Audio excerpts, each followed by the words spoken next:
Dineklara ng Pangulong Bongbong Marcos Jr. State of National Energy Emergency. Ibig sabihin ba, krisis na tayo, ha? Alam mo, matagal na tayong nasa krisis. Kasi nagsimula itong gulo na ito sa Middle East, nung sumipa na nakita ko mismo nung sumipa talaga pataas yung Brent crude, alam ko na ang Pilipinas talaga very vulnerable. Considering kasi na mahigit na 90% ng ating crudo nanggagaling dun sa mga bansa na idinadaan nila yung mga tanker dyan sa Strait of Hormuz. So nung umpisa pa lang, alam ko na hahantong ito sa krisis. And ang nakakabahala dito is bakit ngayon lang nagdeklara ng State of National Emergency si Pangulong Marcos, considering na tumaas na talaga ang presyo ng gasolina ng ilang linggo na. So, kumbaga, may kasabihan nga, kumbaga, better late than never.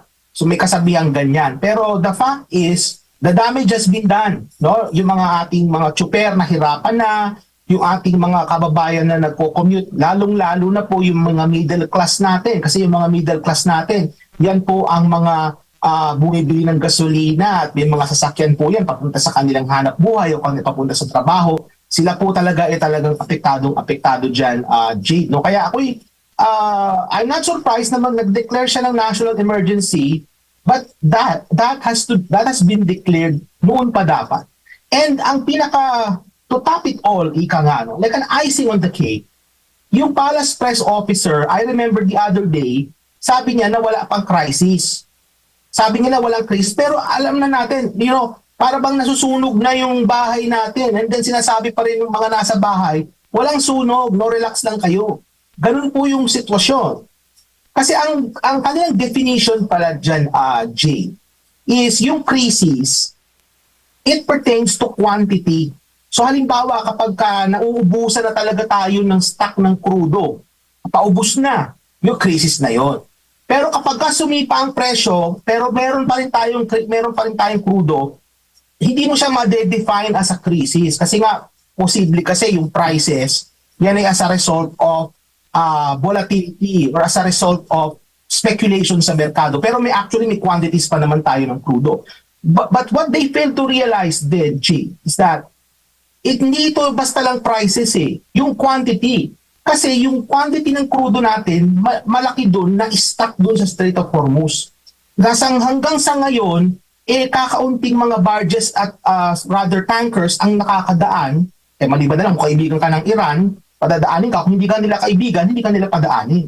So sa kaso ng Pilipinas, because of our foreign policy na kumampi tayo sa Amerika, unfortunately, we're one of those countries na kung saan na markado tayo, hindi tayo makakadaan doon kung ang crudo is destined for the Philippines. So the point that I'm trying to make here is that yung mga nag-a-advise kay Pangulong Marcos, dapat nung nalaman pa lang na sinara na yung Strait of Hormuz, yung araw na yun, emergency na yun. Kasi 90% ng crudo galing doon. And wala kasiguraduhan na meron tayong mapagkukunan. So halimbawa, sabi ni Secretary Garin, the other day, nanood po ako dun sa Senate hearing kahapon na kung saan nagalit pa nga si Senator Loren Legarda kasi umpisa hindi nagpakita si Secretary Garin.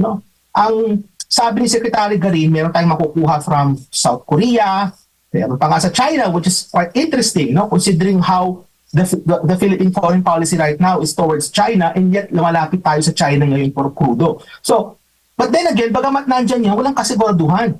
Hindi ba? So, dapat doon pa nila dineclare yung State of National Emergency na yan, at merong maayos na comms plan, may communications plan dapat yan na may papahayag sa tao kung ano po talaga ang nangyayari.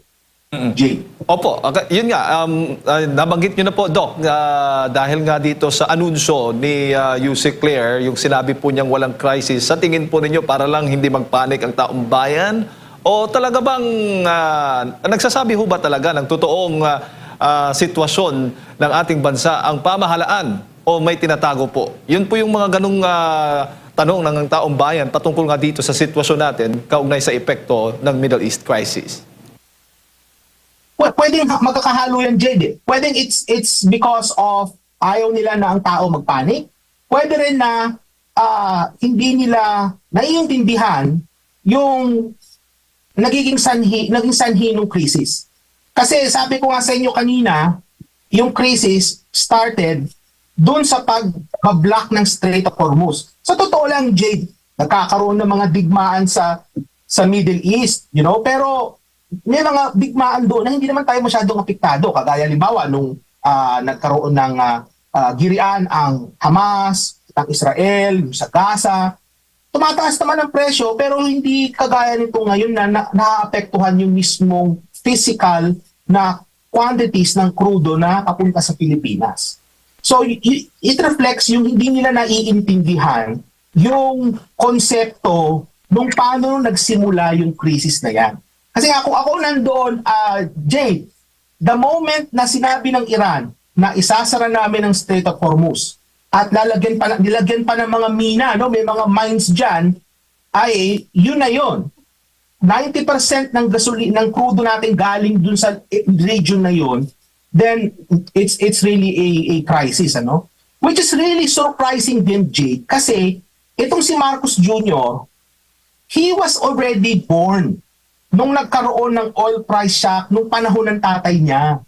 I mean, I was thinking probably, hindi natin alam kung anong ginagawa ni Pangulong Marcos Jr. He was probably a teenager at the time. I don't know what he's doing at the time, na hindi siya naging aware kung anong nangyayari. Probably because he's sheltered sa Malacanang, hindi niya alam yung nangyayari sa paligid. Who knows? But the thing is, people who were born then, ako, hindi pa ako pinapanganak noon, Jade at MJ, hindi pa ako pinapanganak noon. But the thing is, yung mga nakikinig sa atin ngayon na pinanganak na nung time na yun, they know. So kapag ka nagkaroon ng pagbara ng pinanggagalingan yung mga choke points na yan, that is already a signal of crisis. Maikukumpara ko rin pala ito, Jade, nung panahon ng pandemic. Nung panahon ng pandemic, mga kabayan, kung maalala po ninyo, halos gabi-gabi si FPRRD nakikipag-usap sa taong bayan. Di ba? So maalala ninyo noon, magpe-press conference siya, nandyan yung mga cabinet secretaries, kasi merong IATF at the time. Yes. May interagency task force. Ngayon, meron silang uplift. No? But then again, I think a task force should have been convened weeks ago. Okay? Ganun yung ginawa ni Tatay Digong nung pandemic. And malinaw sa tao kung anong nangyayari. Kasi kinakausap ni FPRRD, mga cabinet secretaries, Department of Health, anong ganap sa inyo dyan? Anong mga ginagawa natin sa bakuna? May supply ba tayo ng PPEs? Sa ngayon, kung hindi ka nakinig ng Senate hearing kahapon, hindi mo malalaman kung saan nanggagaling yung ating crudo. So, ang dapat dito mga kababayan, the President should be talking to the nation because this is a national crisis. We have yet to hear a President do a talk to the nation. Yung ginagawa niya mga vlogs, a vlog is a vlog, pero iba talaga yung haharap ka sa tao, nandyan yung mga cabinet secretaries mo, and then mag-uulat kayo lahat what is happening. Gaano pa karami ang crudo na meron tayo? Hanggang anong petsa meron tayong langis?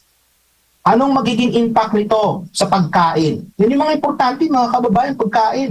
Anong magiging impact nito sa LPG, sa diesel? Anong magiging impact nito sa inflation? Paano ang ayudahan?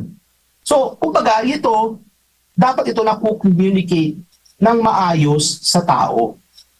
Ang isa pang nakikita kong issue dito, at Jake, bago ko ibalik sa'yo, is that yung communications from the palace is not designed for a crisis communication. Yung setup nila ngayon with Attorney Claire Castro as the palace press officer, hindi siya designed for crisis communication. Kasi pag crisis communication, hindi palaging atake sa mga Duterte o atake sa mga kalaban ng ginagawa. Nangyayari kasi nahahaluan ng mga ganyan kaysa pinag-uusapan natin kung ano yung dapat na ginagawa ng gobyerno. So sa palagay ko, dapat repasuhin din nila yung setup ng PCO because we are in a crisis mode right now.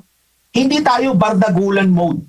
Etong si Attorney Claire Castro, pang bardagulan mode ito. So may crisis po tayo ngayon, pwede muna natin siguro isang tabi yung pagbabardagulan.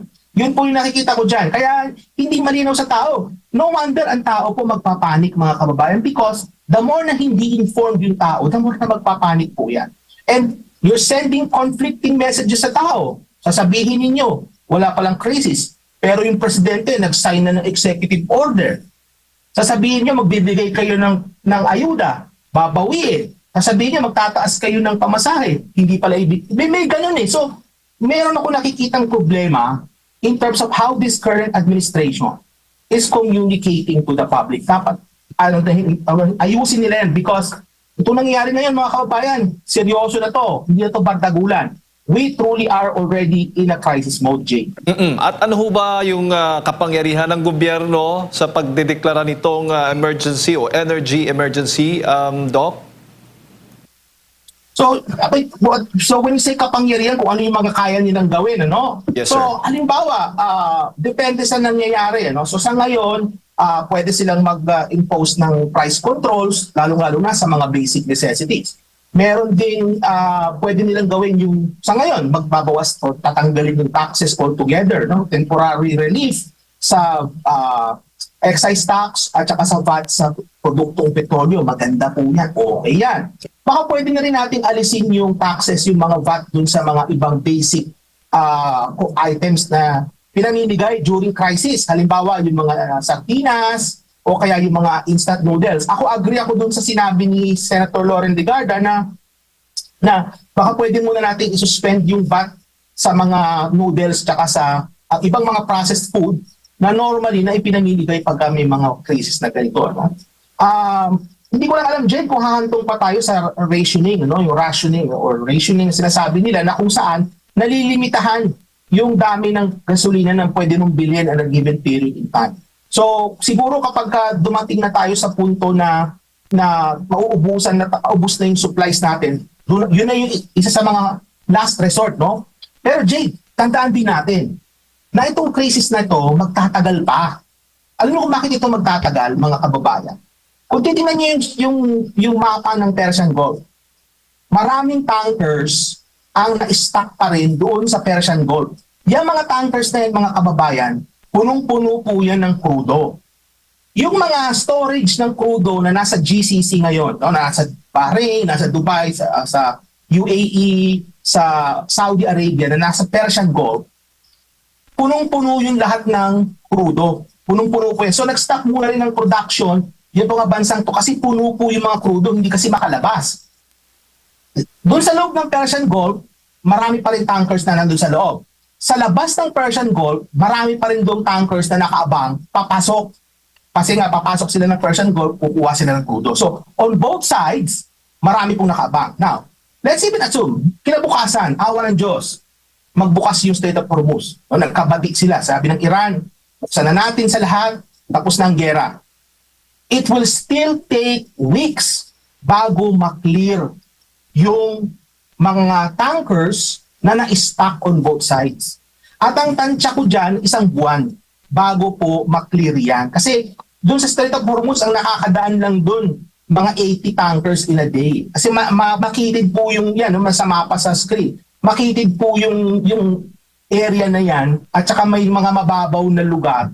Kaya hirap din po pumina yung mga tankers na dumadaan dyan.